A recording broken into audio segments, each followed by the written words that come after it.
Last time we caught AI doing something unsettling, making things up.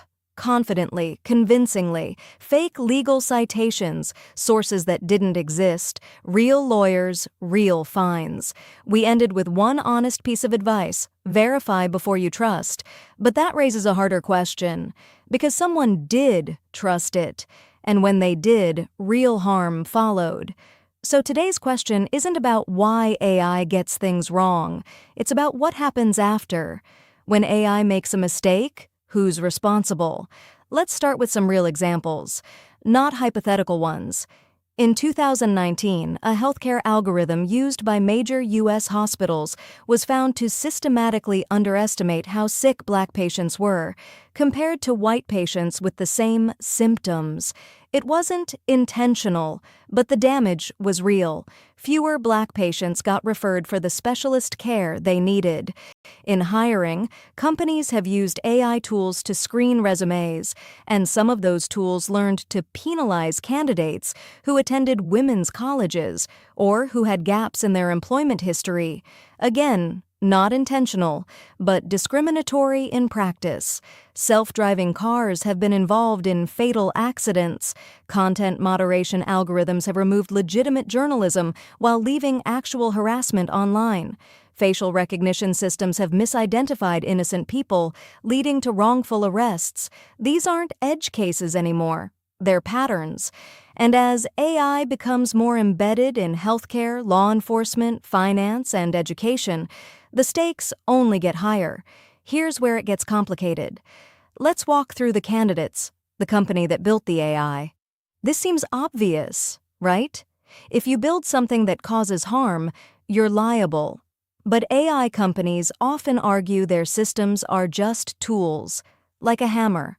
If someone builds a bad house with a hammer, you don't sue the hammer manufacturer. Courts are still figuring out where that line actually is, the person or organization that deployed it. Maybe the hospital should have tested the algorithm more carefully before using it on patients. Maybe the company using the hiring tool should have audited its outputs. Deployers are increasingly being held responsible.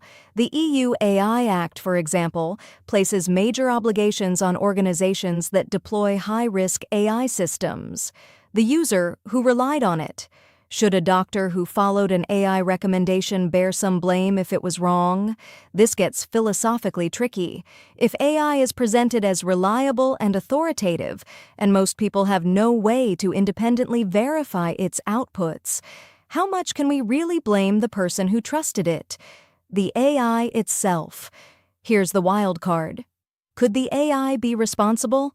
Legally, no. AI systems have no legal personhood. They can't be sued, fined, or imprisoned.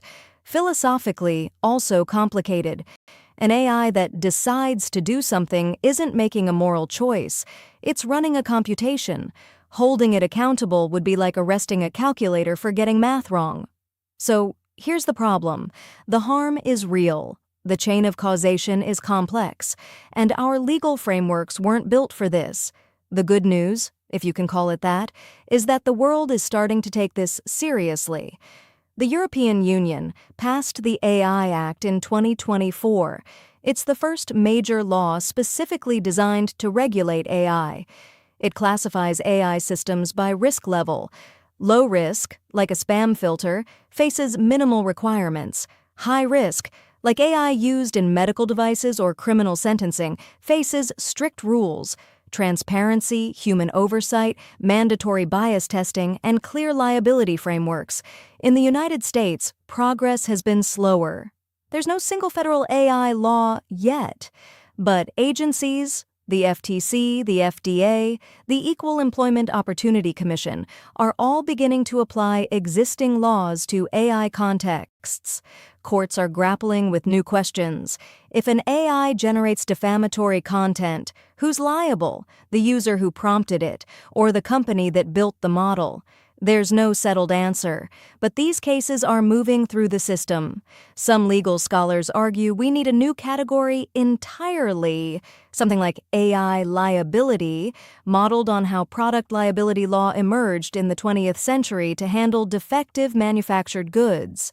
The idea, if you put a system into the world that poses foreseeable risks, you bear responsibility for those risks, even if you didn't intend the harm. Here's a number worth sitting with. A 2023 study found that large language models can confidently give wrong answers to medical questions, and patients who received AI-generated health advice couldn't distinguish correct from incorrect responses nearly 40% of the time. That's not a quirk. That's a systemic risk, and it's happening right now at scale. So who is responsible when AI gets it wrong? The honest answer: we don't have a clean one. Not yet.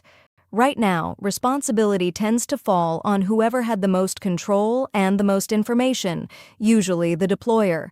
But as AI systems become more autonomous, as they start making decisions that no human directly reviewed, that framework starts to break down. The gap between the harm and the human who caused it keeps growing, and someone has to bridge it. The people working on this, AI ethicists, legal scholars, regulators, engineers, they're doing genuinely important work. And so are you every time you think critically about how AI is being used in the world around you. That's it for today.